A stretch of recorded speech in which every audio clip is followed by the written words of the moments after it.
I am here with another The Top 5 Things video.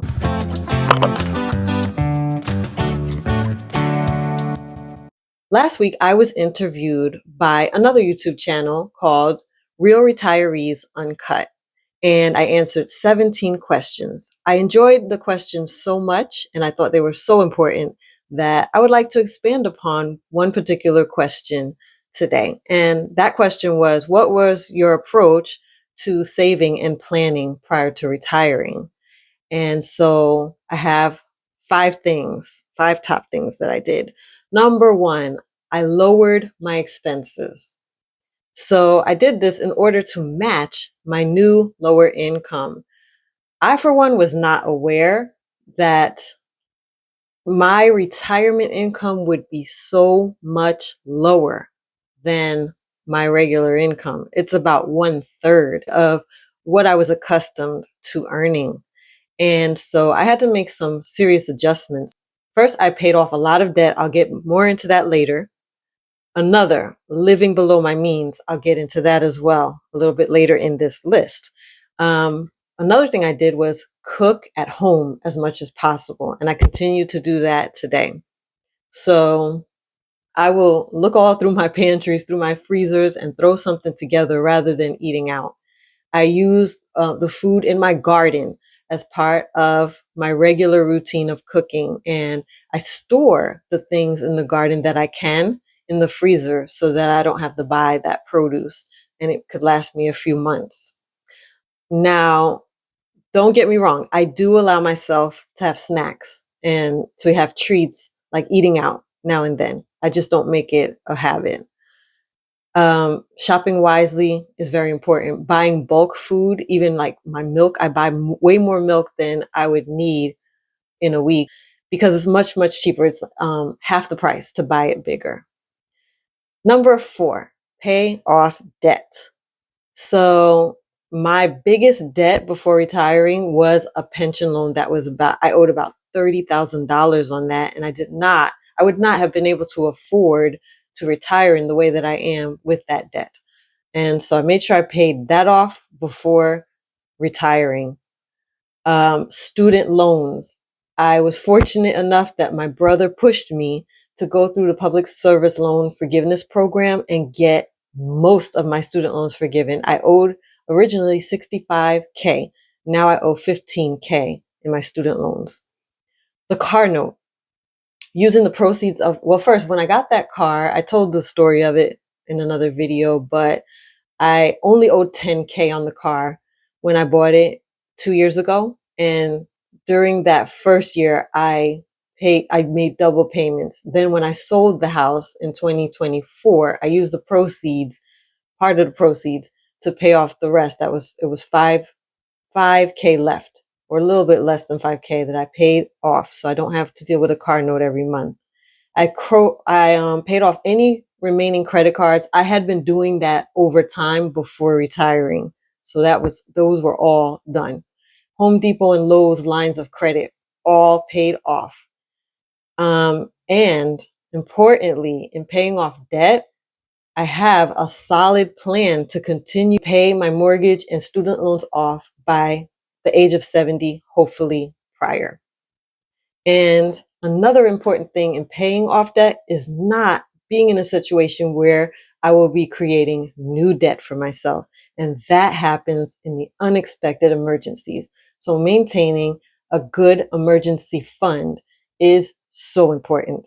So right now I have enough in my emergency fund that if my water tank were to go out, I can replace it in cash instead of taking out a line of credit with Home Depot or Lowe's.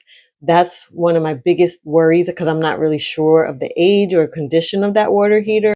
Number 3, living below my means. I drive a basic car. I drive a Chevy. However, for me, it's luxurious and exciting. My trick was to buy the highest trim level of the cheapest model. And that makes me feel like $1,000,000 driving that car. First of all, it's super cute. Chevy has really changed the design of the outside of the car, so it looks real cute. It has fake leather seats, but hey, it's leather. It has a sunroof and it's a very techy smart car, which I like. So that's the key. That's my secret of still feeling luxurious on a strict budget. And the same with my house. I feel like my house is gorgeous. It's beautiful. I bought a large house because I do love to host my family and friends. So there's plenty of room for everybody. There's extra spaces to sleep over and, plenty of space for Thanksgiving and other holidays and outdoor space for cookouts. Um, but if I were to have purchased this home in New Jersey, it would have been anywhere from 500K to 800K, which is completely out of my price range. So again, I selected the highest trim level in the lowest expense area that I could find. So I relocated to a more affordable state, which is Delaware. And by doing so, feeling really great about where I live every day. Another thing in living below my means is to maintain a realistic and intricate budget. I have shown my spreadsheet. I use Google Sheets for this on other videos. Well, I have all kinds of formulas that take the amount from this cell and this sheet and put it on in here and add this and subtract that. I visit it regularly, preferably every day. Sometimes I don't feel like looking at it because it does take a toll looking at all these expenses, but um, I try to look at it every day, look at my bank accounts every day and coordinate everything that I'm spending so that I can continue living below my means. Another thing is DIY. I am the DIY queen. I do my own hair, nails, and skin. I do my own landscaping and lawn care. And another thing I do is maintain the clothes and shoes that I have until they wear out. So I'm lucky I don't have to work outside the home. The work that I do, the part-time work, is remote and I don't have a camera on. So I can just wear t-shirts and yoga pants, like I said in another video. But when I do want to glam out, go out, go do something fancy, I do have a lot of nice clothes that I had bought when I was still working. And I wear those and I can mix them up, mash them up, switch tops with bottoms and so forth and put together different outfits with the clothes that I already have because I can still fit in those clothes. And that's key for the next point. So number 2, prioritize my health. The reason I can still fit in my clothes is I make sure that I'm eating right so that I don't lose weight or gain weight, but stay around the same weight so that I can fit into these clothes. That helps a lot with not having to buy clothes all the time. With that being said, I eat the rainbow. Lots of beautiful fruits and veggies, all different colors of the rainbow. I'll talk more about the specifics of what I eat in another video. But yes, I eat the rainbow, lots of fruits and veggies. They contain a lot of water, which is another thing that my body needs as I'm aging. So win-win. I Before I retired, I made sure to visit the doctor regularly and the dentist to make sure I'm healthy because what's the point of retiring if I'm going to be sick, right? So I made sure that I was extra healthy and my levels were on point before retiring. I do yoga. Yoga is like a miracle medicine for me. If I'm having neck pain or back pain, which sometimes happens due to moving heavy things, doing some stretching and breathing helps tremendously. It also helps me with my balance. So, because in this home, I have a lot of stairs, and the last thing I want is to tumble down these stairs and hurt myself. So, yoga, regular activity, I've mentioned hiking, walking, um, doing Habitat for Humanity, these things help. Also, being out in the sunshine and fresh air is very, very helpful. And a really important thing in prioritizing my health is setting clear and firm boundaries in dealing with toxic people. Now, notice I didn't say setting boundaries for the toxic people. It's really boundaries I'm setting for myself. So, having a plan in how to deal with these people, because I don't want to avoid all toxic people in my life. Some of these people are loved ones, but knowing when to say, okay, I'm leaving now, or, whatever the response would be, but responding in a way that doesn't hurt me.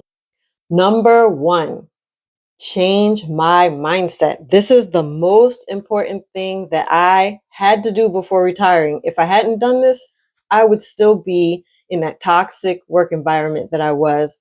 I would have continued making more salary. That's the thing. That's the thing. Because the more you get a salary boost, promotion, whatever it is, the more you're going to spend, or at least in my case, I'm sure I would have just keep spending, get an expensive car, keep buying expensive things and not saving and feeling overwhelmed because look at this hundreds of thousands of dollars I have in debt. I can't pay that off anyway, so I might as well just enjoy life and keep working until I can't work anymore. And then from there, I don't know what's going to happen. I had to change that mindset. I had to develop faith in when I had those negative thoughts, like I can't do this. I'm a single mom, like look at other people, they can do it because they have a husband or they have this, they have an inheritance, they have more advantage than me. I had to stop thinking that way and have faith that I could do this. I had to have a growth mindset. I had to have positive outlook that I could take control.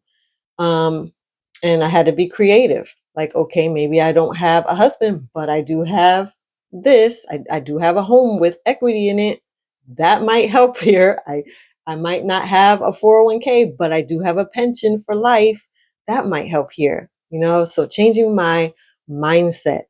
Another thing related to changing mindset is having gratitude. So I am so thankful every day. I express how thankful I am for all of the blessings that have come to me. Having patience is a big one that I'm just realizing now at 52, I have a problem with. I am not patient. What I tend to do is want the outcome immediately and not really want to do the work that it takes to get that outcome. So I've been working that now that I recognize it in myself. I've been working on having patience. And another thing related to that is planning and strategizing. So instead of ruminating on what is not going well or what I wish the outcome would come and I don't have control over a lot of what's going to happen, plan and strategize for what I can do, how I can take action toward what I want in the meantime while I'm being patient. And I do a lot of reflection. What's going well? What's not going well? How am I feeling? That's a big one. I'm not so worried about what other people think anymore. I'm more worried about how I'm feeling at the moment and what I need to do to care for me so that I'm feeling good and that I am believing in and trusting in myself. And the last thing related to this point is having flexibility. So when things don't go the way I plan, being creative and thinking, okay, that's fine. What am I going to do next? So I'm going to leave you with this list of the top 5 things that I did to plan and save for retirement. Thank you for joining me today. Please remember to like, comment, subscribe, and share this video. Please keep coming back to both the Real Retirees Uncut channel and this one. And remember, until we meet again, stay inspired and keep thriving.